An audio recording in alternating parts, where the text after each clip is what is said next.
Ladies and gentlemen, it's the Big Jiu-Jitsu Show, a member of the Pod Bros Podcast Network. Go to podbros.com and listen to another podcast that's not as good as ours. And don't forget to go to bigjujitsu.com, buy a t-shirt, buy a patch. And also, don't forget, we're still doing our iTunes giveaway. I think we're still at just 21 right now.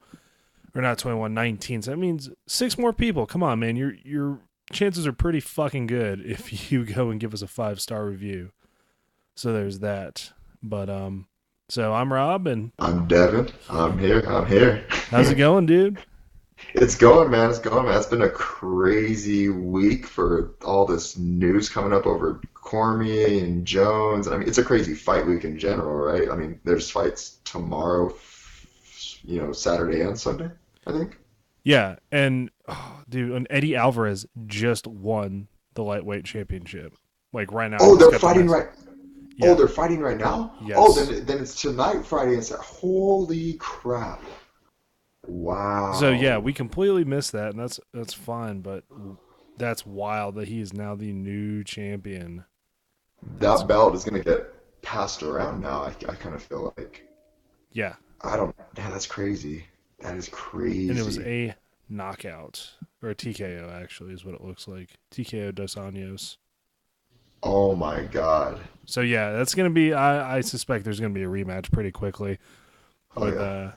with that. But man, so we're like a couple days away from probably the biggest UFC card that they have ever had, and somebody goes and fucks it up. Dude, I was like, the second I woke up, I mean, granted, I am a little happy that, we all got the news of Anderson and Cormier fighting. That's just a big name matchup to see, Yeah. a legend one last time. But, dude, when I found out Jones was out, I was just like, are you fucking serious? Like, it was just like your heart kind of dropped, or you're like, wow, okay. All right, fuck. Come on, John. Come Yeah. on. What was that? I came home and I pulled up Facebook and it says, "Jon Jones, you're an idiot." I'm like, well, that doesn't explain much. Like, what the fuck does it mean, man? So, like they said, Jon Jones is pulled out of his match due to failing the USADA drug test. So there's that. I'm curious to see what he failed for, because usually when this stuff comes out, it's usually pretty quick what they say what happened. So obviously it wasn't any type of narcotic, like, recreational drug. Right. It was something they had to do with whatever, the actual endocrine system and enhancing it. So I'm kind of curious to see what happened, because he's kind of going along like, I don't know what it is. Like, I really don't know what it is. Well, the thing is, they said like he said he couldn't even pronounce the drug that he failed for, and he was crying in his press conference. Yeah, I did see that. I was like, And then like the company that gives him the supplements are like, dude, all of our shit will pass. Like you can't blame this on us. But I'm kind of interested to see like what or where it was that he or like damn it, like what it was. I didn't catch everything because I was in class, but dude, this is like a 2-year. He's looking at a 2-year suspension, man. what is crazy is that you would think that he would not take any chance. Because, I mean, and I've given my thoughts on this. I know a lot of people take things, and the UFC and USADA and all these athletic commissions give you leeway. And if you get out of that leeway and you fuck up, then that's on you. So I get that. But if you're Jon Jones, you got popped for cocaine once, then you got popped for cocaine a second time, and you hit a lady, and you flee the scene, and all this other stuff leading up to it. Why would you even do anything, put yourself in any position where you feel like you could slightly even mess up a little bit? Yeah, it seems to me almost like Jon Jones is like, well, I'm untouchable. I don't have to worry about shit because nobody's going to catch me. Like, that's almost what it feels like. I don't know if this is the case, but a lot of this whole, like, it isn't just the cocaine and hitting the lady. He also, had a DUI, just his actions in general. And I mean, what pisses me off the most about it is this dude is quite possibly one of the, like the greatest of all time. Like, I'm not going to discount that at all. The dude is the greatest, like one of the greatest of all time, and he is throwing it away. He really, really is. You know what the one thing is too? It's like, at least be a little bit strategic about it. Like, if you're going to be crazy, because let's be honest, a lot of these guys, are probably crazy excessive partiers because to be anything at that high of a level, you need to be an extreme kind of person. So everything you do is probably going to be extreme. So it doesn't like you hear about guys like Jon Jones like this, or guys like Dennis Rodman back in the day, crazy Yeah. partiers and whatnot. But if you're going to be strategic about it, at least try to be cool with Dana. Try to be cool with the company because you shouldn't be doing that stuff and it shouldn't be falling out like that. But you can't do that and be dicks to the company that pays you and all this No. different stuff because then they don't have your ass when stuff like this happens. Not and then now it's just I think it's done for him. No There's amount no of more. There's no coming back from that.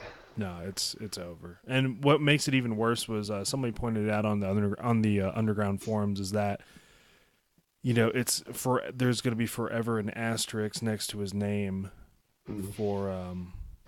for everything. Like did he win all the championships legitimately without pet use or whatever? But dude, he fucked that up real bad, man, This real is bad. true. This is true. It sucks for Cormier. I mean, it's cool for Cormier now because he's going to get paid still a lot of money with pay-per-view. But Cormier's still going to get paid. But what sucks for Cormier is that he's probably made money now. You know he's going to be an analyst after he retires. He's getting to the end of his career. And Cormier is obviously a good guy. He's a great fighter. But what sucks for him is that at the end of your career, I kind of feel like anything, it's worth a lot more significance than it is for money. I mean, the money's a given. We all want money, but he's not going to get that last fight with Jon Jones out of the way, and that kind Nope. of sucks for that guy as a competitor because that's probably worth a lot more right now. He's got a family. He's got a good job outside of fighting. You know, he doesn't get to compete and kind of, he's always going to have that, and that's something that got taken away from him by nothing of his own, decision making. Yeah, it's always going to weigh on his mind, I imagine. And the thing is too, like he is set, like you said, he's set up for success after he's done fighting MMA because he's got the job with Fox. He's very charismatic, and Hmm. honestly, I don't think he's taken that much punishment from his fighting. But also, I mean, he's 37 years old and he's the champ right now, It's pretty and impressive, that's very impressive. And this is especially for the way he's fighting too. yeah, exactly. And somebody also pointed out that he jumped into it a little later, and that's okay because his body probably didn't take as much punishment as some of these guys jumping in like 19, 20 years old, jumping into the ring and still fighting all the way up until into their 30s. But I think honestly, for who I'm going to pull for now in this fight, I got to pull for Cormier anyways, just because based on the whole he's not going to get that final fight with Jon Jones. I want to see him defend this title, and it's going to be against one of the greats. Granted, he might not be at his highest level, but he's still one of the greats. So I'm ready to see that fight. You got to figure Anderson at any level is still dangerous. So we just discredit. It's almost like Michael Jordan when he retired and came back in his 40s. Everyone's like, "Oh, he's not the same Michael Jordan." You're right, he wasn't nowhere near the same Michael Jordan, but that guy still in the one season he came back had like 6 50-point games. He he still had better stat. He was just still like the top 10 percentile of the league, and I think that's kind of where Anderson's at. He's not the same Anderson, but He's he's still still dangerous. he's still damn good. Corbier's a beast. I don't know if Anderson beats one that short notice. I don't know either. And I mean, like, and Anderson's already had his own problems with that performance enhancing drug, like failing his test against when he fought Diaz, and Mm-hmm. it's it's gonna be a sticky situation It either is. way. It's just, but I'm just glad they were able to find a replacement because you got to remember, this also is gonna be one of the biggest paydays that Cormier has probably ever had. It's UFC 200. Like who's on the card? You got like Mark Hunt, Brock Lesnar, Misha Tate, Johnny Hendricks. You got all these big name guys, and his fight gets pulled. And I know that he was going to get a percentage of that pay per view. But I'm just glad Oh that yeah. I'm glad that and like you said, money may not be the big issue, but it's a big issue if you're going to say, hey, you're going to get this much money for this, and then Hmm. fucking snatch it out from underneath him. Not by any fault of his own or even the company's, but No, and it's cool that he does get to fight, but the fact that it's such a big name as far as history goes, that's a cool thing that he still gets to add to his legacy. If he beats Anderson, he's like, oh, I beat Anderson Silva as well.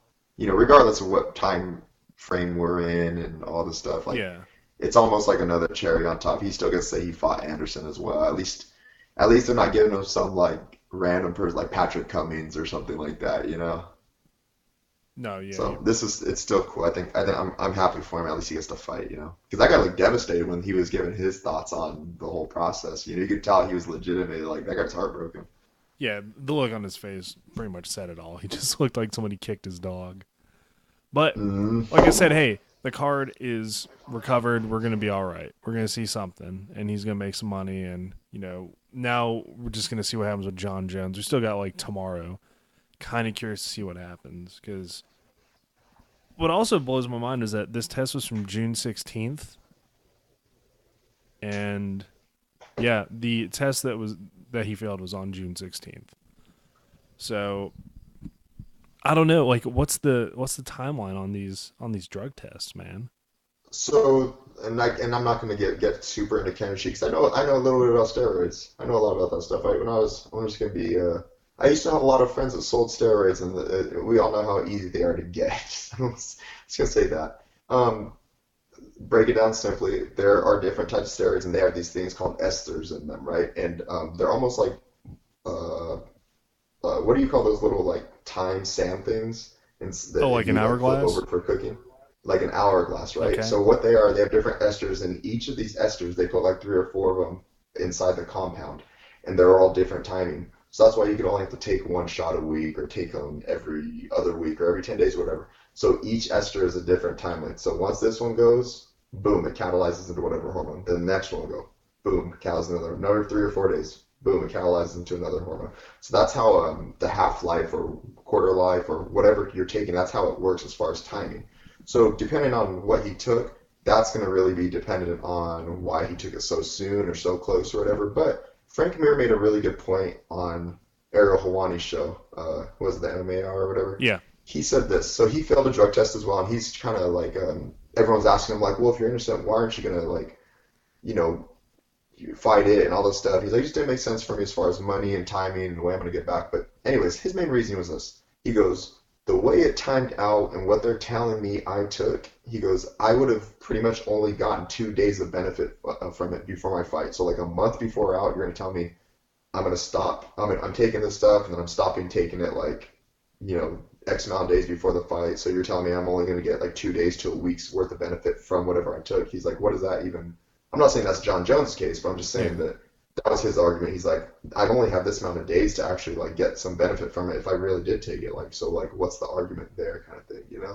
I'm not saying that's what Jon Jones, because Jon Jones is taking other things, and he's got a crazier track record than Frank Mir, 100%. But it is interesting to look at the different realms of that in regards to, I wonder what's really going on because it shows that there's more of a story to it.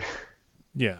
It's I don't know, man. I just like I said, it strikes me weird, and I really don't know that much about steroids, so I appreciate you giving me some sort of insight on that. But Of this guy, course, like, of this is course, the guy. bro. This is coming from the guy that was like, "Oh, I probably should have trained a little harder for Gustafson." Didn't he do like 2 weeks at camp or something and put on that show? Like, dude, you don't need fucking steroids. Come on, man.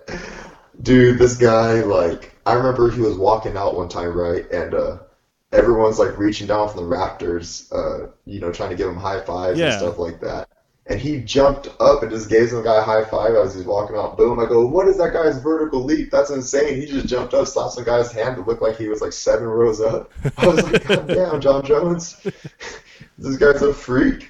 This guy don't need that stuff. He don't need it. no, not at all. So, all right, enough of Jon Jones talk. But I'm still pretty, I'm pretty pumped for UFC 200. Kind of interested to see if they're going to do anything special because like the whole look back at over 200 fights. I don't know. Let's It see is what happens. crazy to think it's crazy to think that there's been that many shows, right? Because it doesn't seem like it was that long ago when we watched UFC 100. Exactly. And we're like, oh, 100 is going to be the best card ever. Nah, this one blows out of the water. And I'm glad they 100%. lined it up the way they did because it is like the old Pride fight, Pride fighting. God damn it, I can talk. Pride fighting championship New Year's Eve shows where those were just fucking barn burners. But I'm pumped for it. Like the fact that dude, I'm really curious about that Aldo and Edgar fight. I kind of oh think that yes, that Aldo is I'm kind of done for. I like Aldo too, but I'm pulling for Frankie because it doesn't I don't think Aldo's the same guy anymore. Not no, just because McGregor, I just think that he's not the same guy. No, he's not. And that was something I brought up because in class, what's cool is usually you don't really expect a lot of people to really pay attention to MMA. They're like, yeah, that Conor McGregor, greatest of all time, and I'm sitting there looking up the fight card because the thing, like, I was reading more about it on break, and my buddy Tristan comes up and he's like, "Hey man, looking at UFC stuff." I'm like, "Yeah, it's a pretty good card." He's like, "Yeah, it's nothing like back in the day when Crow Cop was face kicking people, and that time he knocked out Vanderlei Silva at the Grand Prix." I'm like, "The fuck? How do you know about all that?" He's like, I like MMA, man." I'm like, "Oh, sweet." So it was kind of refreshing to get to find somebody I was able to talk about like the old ones, but it is weird how long it's been since like UFC's like came back after the whole human cockfighting thing, and For Zuffa real. took it over and started building it, and it's wild, Do, man. Like, do you remember those Spencer Fisher and Sam Stout fights? yeah. Dude, those were insane. And I think of those like that. To me, that feels like it was 3 or 4 years ago. That was almost 10 years ago. I'm like, Shit. fuck. I'm not old, but am I getting old a little bit? Like, is We're this getting a what little this old, might feel like man. for the rest of my life? I remember having arguments with people over who would win in a fight, Chuck Liddell or Vanderlei Silva, and I was like, "Bro, Oh, Vanderlei." dude. That fight happened, I think 8 or 9 years ago. Finally Damn. happened 8 or 9 years ago. Yeah. So Dude, I remember having an argument with my friends because I was obviously a huge BJ Penn fan. yep. His jiu-jitsu and like I did not like BJ back in the day. And I remember telling people like, oh, he's gonna destroy Sean Shirk, and everyone's like, no, that guy's buff, he's ripped, he's a beast. Look at Sean Shirk, blah blah blah, all this stuff. And I remember like people thinking I was done. They're like, man, BJ, he's a fat ass. That guy's not even ripped, blah blah, all this stuff. And that doesn't even seem like it's that long ago, but it was. That was like 8 years ago too. God Almighty, man. Actually, funny story. I wrote for my high school newspaper, and I wrote a story about that. I did like a fight breakdown when I was a senior in high That's school fucking on Sean awesome. See, Sherby's you're BJ destined Penn's for most this. biased breakdown. Yeah, dude, you're fucking destined for doing this shit, right? Like, it's a lot better than some of these, guys who are just making up bullshit articles. That's awesome, though. Like, very. So, man, and also right before we came on the air, man, fucking some bad shit's going down in Dallas, dude. Dude, I was just talking about this with my friend, and I was like talking about this on the live stream too. I talked about it on the live stream. Yeah. Man, you were hoping that none of this shit would happen. And I said this, I go, man, and I'm not the only one that was saying this, but you're almost like, man, there's going to be innocent cops that are going to die because of the situations that happened beforehand. And Yeah. you're thinking, like, this is going to happen later on. This might happen in a week. But no, damn, the same night in Texas, and of all places, Texas, where stuff is not entirely controlled like it would be in a place in California or on the East Coast or whatever. I would not be surprised, and maybe I'm being dramatic, but we might be looking at the beginning of a civil war with November coming up and all this shit.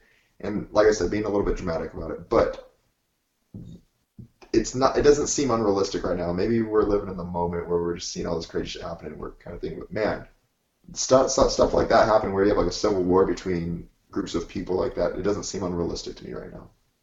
I don't know if it's going to be a civil. See, the problem is it's so.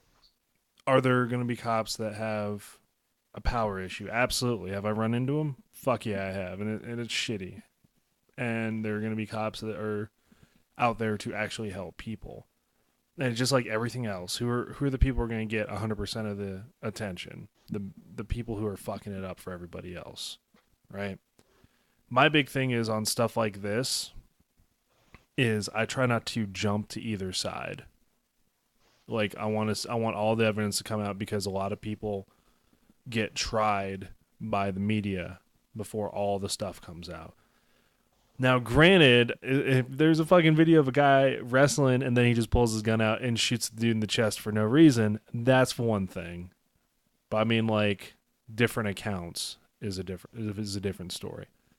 Video evidence does make life a lot easier to figure it out, and it's unfortunate. I really support police. I support the military, obviously, but 100%, 100%. it sucks that it's just a few fucked up people that ruin it for what is the majority of people that are actually out there taking care of people. I mean, That, if you guys want to really like experience what it's like, or not even really experience what it's like, go on a ride along. Talk to these people. Like they're not the scary individuals that a lot of people portray them to, like they're trigger happy or anything like that. Dude, go do a ride along. It's really interesting, and you'll be like, God dang it, this is what you guys deal with every day. oh, dude, It's insane. I have friends that are cops that I know would never be in that position. Like I know you never say never, but you know what I mean. Yeah, Like I got close friends that are police officers who are, one that trains with me at the gym, one that he hasn't trained in about 6 months because he was busy with academy, yeah, and one who's a detective, like another one who just retired. Actually, they're on the small area. A lot of and then another one from our gym, he actually just left because he's going through academy. Like this is just a handful off the top of my head, and I know that they're good guys. I know that I'm not against people that are doing their job for the right reasons. And I'm not trying to single out loads of people and say that there's statistics and data on this and that, but it's kind of like what you're saying. There's people out there that mess it up for everybody, whereas and I'm not trying to. I'm just going to use this as an example. So and I'm not trying to get into this either because I don't want people to think like all this stuff. But I'm going to say this. So like, look at people the way that they view Islam, and they look at all these yeah, different Muslim people, and they're and I get it. And I don't need to go into depth because everyone knows what I'm talking about, the way that certain people in America look at them. So it's kind of like that with the police, and I don't want to compare entirely, but it's like this. If you compared every religious person to the people in the Westboro Baptist Church, or every radical Islam, or every cop to the guy who killed Alden Sterling, you know what I mean? Or every whatever, every Catholic priest who didn't do the right thing. If you compare yeah, all these people that are fucking up here and there, these different terrorists that are domestic and international, or whatever, you're gonna be, you're gonna want to kill everybody. yeah. You know what I mean? Everyone's going to want to be against everybody, and you're going to start just like having no reason to feel safe. And it's messed up because like everyone's put in that position a little bit to kind of question things for a little bit, Yeah. when they shouldn't have to be. No, and it's generalizations, and that's what sucks. Because like you said, oh, all cops are out to fuck with people. No, they're not. All Muslims are terrorists. No, they're not. I mean, I know a lot of military people. If you feel that way, I'm sorry. I don't feel that way because from my life experiences, it's not that way. So I'm sorry, but I'm kind of curious to see. First of all, it's the news is reporting 3 police officers are dead, 10 shot, and I'm real. That's dude. That's got to be like one of the worst things ever because that there's no chance to fight back getting hit with a sniper like that. You're just doing your job, making sure a protest stays peaceful, and you get taken out. That's They were no way they to were fight saying that they back. were from upper levels and stuff like that too, that they weren't Yeah.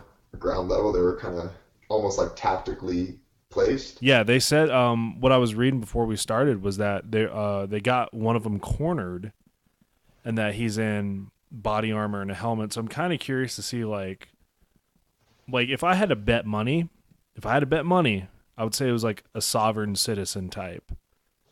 Like, the Obama administration's coming to declare martial law and that, we're, the military is going to come door to door and get all your shit. No, first of all, no, we're not. And second of all, I really doubt that's going to happen. Yeah. But if I had, I would say that it's probably going to be that, which sucks. It's so crazy that like there's it's weird that like I mean we can say this about anything, right? But it's even more weird because we're alive right now that we're living in like landmarks of history. These are landmarks in history right here. This isn't just like, oh, we know more because we have the internet. Like these are like legit big things consistently happening, not just with a police officer killing somebody, but like just the Orlando shootings over there and having nothing to do with gun control, none of that bullshit political debate. Just the fact that we're watching this stuff happen and it's consistently messed up things. It's just kind of like surreal feeling like, I don't ever want to be desensitized to that. You know what I mean? I want to be Yeah. able to acknowledge all these things, and no matter what side I'm on, be like, this is a huge deal. Because some people are just like, oh, it's the internet. We just know more now. And it's like, it's not really like that. Like, this is big shit happening. You gotta, like, almost, regardless what of your opinion on it, you have to acknowledge that shit. Like, the way that we're talking about it. You know, we're not just shouting like, oh, this is crazy. It's happening. Like, no, like, this is stuff, just so you guys know, this is stuff that's definitely worthy of speaking about, regardless what your opinion is on it, you know? This Yeah. is huge. No, it really is, and like that's some type of shit that almost never happens. But I know I just sighed really loudly into the mic, so I apologize. That's theatrics right there. That's Theatrics. fuck it. Can we just hug more? Fuck it, man. Everybody just hey, look. If you recognize my voice out in public and you do that, oh my god, are you Rob? Because it has happened once. Just be like, hey, you're Rob, right? Like you said you're gonna hook me up with a hug. I'll be like, yes. Come here and get one. I'm not afraid of hugs. We'll just hug everything. Hug out everything, and everything will be good. For Right? real. Seriously, right? I know that there's some type of hormone that's released every time you hug somebody. I don't know if it gets released for me when like I hug other men, but I definitely when the girls come and give me hugs, that's awesome. Yeah, you're like, yeah. I don't give a shit. I'll hug anybody. No, I actually hug everyone too. I'm a touchy person. Is it weird that the hormones get released for guys and girls when I hug people? That's why I hug everybody. I get that constant like tingly feeling in my loins. Fuck. My little cousin came up to me when he was, I'm not going to say which cousin it is, he'll be really embarrassed, but must have been about 7 or 8 years old, and he had like a speech impediment, and he got to me, he's like, Devin, how come my balls hurt when I see girls kiss on the TV? I was like, what'd you say? He's like, how come my balls hurt when I see girls kiss on the TV? I go, I don't know, man, that's crazy. And I just walked off. I was trying to be so serious, but I'll never forget that. Actually, I'll say his name. Aiden, if you're listening to this, man, I don't know if you remember that, but you definitely came and asked me that, buddy. Aiden, He's like a junior in high school now. bro, I think you understand now why that happens. Yeah. It just means Oh, you God. liking what you see. That's all there is to it. Yeah. There's no crazy Well, rewire. It's just the way it is, man. You like it? That's cool. Just go with it. Man, but so fuck. I hope I really feel bad for those cops. Oh god damn it. Can we get off these depressing subjects? I know, man. It's hard not to, right? I'm like in my head. I'm like segueing with my words, but my thoughts are still there. I'm trying to like drag it along like it's a heavy ass suitcase, but it's so much baggage. Oh fuck it. Crazy Man. metaphor right there. I did it on the fly, but you know. That was a really deep fucking a heavy suitcase just dragging it along the ground. That's really crazy, really good. right? Oh, good news! Guess who we're gonna have? Me and Sean are gonna interview on Sunday. Jason Scully. Wait, is that the guy that does all the BJJ videos? Yep, that's him. Oh, he's got the sickest tutorials, dude. He actually does. He has like a million moves. He does, yeah, and that's why I was like, "You want to be on the show?" He's like, "Yes." I was like, "Yeah." Dude, it's getting a little easier now. Instead of like shooting out messages to people who are like, "Hey, look, I will pay you like a good solid $10 if you would come on our podcast and talk and just say hello for like 30 seconds." That's so sick. You know, so like I get a lot of my BJJ like info and news from you when I get on here, and I find it out in the moment. But like I know who Scully is, like because of his sick tutorials. Yeah, dude, that's how I was like. My buddy was like, "Hey, this is when I was dumbass white belt. I'm still dumbass Rob, but not a white belt anymore." But he's like, "Look, if you need like some inspiration on moves to look at, go watch Jason Scully videos." I'm like, "Who the fuck is that?" And I watched it, hooked. So he's gonna be on the show on Sunday. That's sick. Which also, I forgot about this as well. Like, it was on my mind, like, even before I recorded, I was looking at the list of podcasts. Next Wednesday, so this is 98. Sunday with Jason Scully is 99. Next week is going to be the 100th episode of our podcast. Oh shit! Oh, If this was like crazy edited, we would just drop bomb sound effects, you know, like. Yeah. You guys are lucky I do the Crazy, dude. fucking wrong buzzer and the right like the right answer and wrong answer sound on the podcast when we do trivia. So the bombs are asking a little much right now. But But we're gonna have some stuff planned, and after this, we'll start a group message with. Well, I'm not gonna say who, but it's nobody special. But I don't want the listeners to be like, okay, oh, that's actually fucking mean. I'm sorry. Everybody who's been on the Big Jiu-Jitsu show has been special. I'm so sorry. It's so fucked up. I'm so I'm so fucking sorry. What's gonna be shitty too is next week when they listen to the episode, they'll be like, "Oh, him?" I'll be like, "Yeah, him. He's special." I'm like, "Fuck you, Rob." But we'll see. I don't know. Let's see how crazy we can get with this hundredth episode. I'll drink an extra cup of coffee. I might even bring an orange Fanta on the show to drink. Yeah. 100 episodes, so we will be giving away some awards, though. A biggie?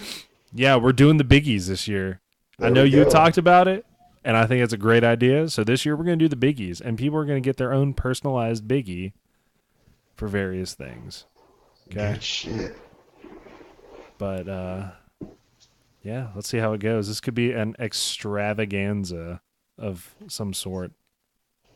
Dude, are you gonna have like call-ins? Or are you just gonna name things out, or are you still debating on it? I'm still debating on it. Like, we might do call-ins. We might do some. Like, it's not gonna be a live show, but we will post up something on Twitter and on Facebook. That would be sick if you had a. I could tell you after this. Yeah. Let's talk a little bit more about it afterwards because it's gonna be a surprise. You know, we've got some really fucking badass listeners. I'm just going to throw that out there. And, you know, like the reviews on iTunes kind of surprised me still, too. I know, granted, it's for a giveaway, but like that and then getting reached out to people and all this other stuff, it's going to be, I think it's going to be a good one. It's cool that, like, man, I have people that have reached out to me just because they heard me on this podcast. Really? And they're like, hey, and it's not even... It's for like stuff that I do outside of the podcast, and they're like, oh, hey, I listened to you with on Big Jiu-Jitsu, blah blah blah. Like, can you do this or that, or blah, blah, blah, all this stuff. I was like, oh man, that's crazy. It's pretty sick. I think we should just whore ourselves out as much as we can for like these people need commentators for these live streams, dude. If like. The Big Jiu-Jitsu crew did commentating for BJJF or even like the EBI, anything. Metamoris, if there's another one. Dude, we'll see. If there's nothing, we'll see. Dude, it would be the most entertaining thing in the world. You get some real live speaking and not just people naming moves as you go. Like, I don't want play-by-play in the sense that you're telling me what move they're doing and the grip fine. On top of that, it's a little bit different because sometimes a lot of the time the people commentate, they're either competitors and they're not good speakers, or they're boring speakers and not competitors. You never really get anybody that can hold your attention speaking, because let's be honest, there's parts of jiu-jitsu matches that are boring, but you have someone there enhancing it with their vocals and adding some dynamic to it outside of the match. I'm just saying, if you guys are listening out there, hire the Big Jiu-Jitsu crew. Yeah, and we don't even work for that much. We just like to party. Yeah, just rent us a Lamborghini, get us a hotel room, maybe some like gift cards at whatever restaurants in the place, some Benihana. VIP clubs. Yeah, there we go. Not a lot, Want some fucking hibachi? Come on, man, hook me up with Benihana. If you don't have any fucking dinner, room by room service by 9 p.m., I'm not fucking coming out the next day to commentate. We got green M&Ms, my fucking M&Ms bowl. I'm just going to run out to the front lobby and just heel hook the first person that works at the hotel. Just run up, just slide into them, just fucking crank it as hard as I can. Imagine if we did that. We just started hiring like interns to follow us around, like Big Jiu-Jitsu interns, and like we just turned into total fucking like rock star / diva dudes. Like, dude, you got me a fucking Cobra. I want a Steel Reserve. Yeah, just slap coffee out of their hands constantly. Dude, we had one, Matt Miranda, but, work and school kind of did that in. Matt, I'm glad you're going to school, and I know I don't really know you, but, man, there could have been a future with being an intern here, I'm just saying. He's still an unofficial intern. In my opinion, if you're on the Big Jiu-Jitsu show some sort of capacity more than once, like maybe as like a regular guest, you're still a part of the show in some way. Oh yeah. So, Oh yeah. which might be happening on the 100th episode, but we'll get to that when we get to that. So, Sick. anything you want to add before we head out? Don't want to give away too much, but next week it's going to be a fun one, the 100th episode. So Sunday we got Jason Scully, and then next week we got the 100th episode. So you got anything to add before we head out, Mr. Devon? Guys, just follow me on my Twitter and my Instagram, I am Symphony. I'm on YouTube now. I'm doing these YouTube vlogs. Don't judge me for my first one, but the next few episodes are going to be very, very entertaining. And then also, let's just remember to stay positive and tell your loved ones something you wouldn't tell them, something kind of out of the ordinary. Acknowledge people around you for the sake that, just to be a little bit more positive than normal because it's something we should be doing anyways, and we're going through some crazy shit right now. Yeah. I mean, it's rough times ahead, man. Might even get a little rougher, but I'll tell you what. Hug the ones you love. Tell them you love them. Always tell them you love them. And then, always let them know you appreciate them. Give them the DJ Khaled. Yeah, give them the DJ Khaled treatment. Tell them you appreciate them. Tell them they're special. Special. 100%. Smart. Major key. Major key. Appreciate you. And then give them another one. Another one. I was going to say that. DJ Khaled. Yeah. There we go. All right, so ladies and gentlemen, this has been another episode of the Big Jiu-Jitsu Show, member of the Pod Bros Podcast Network. Don't forget to go to podbros.com and listen to some of these other whatever they are. But and also don't forget to go to bigjujitsu.com, buy a t-shirt, buy a patch, and hey, iTunes reviews, you need 6 more, and we're going to give away a show you roll. Give us a 5-star review, and that also helps keep us on the air and gets us in consideration for sponsors, so I'm not broke as shit when I'm doing this podcast. I'm Rob. I'm Devon. We'll catch you all next time.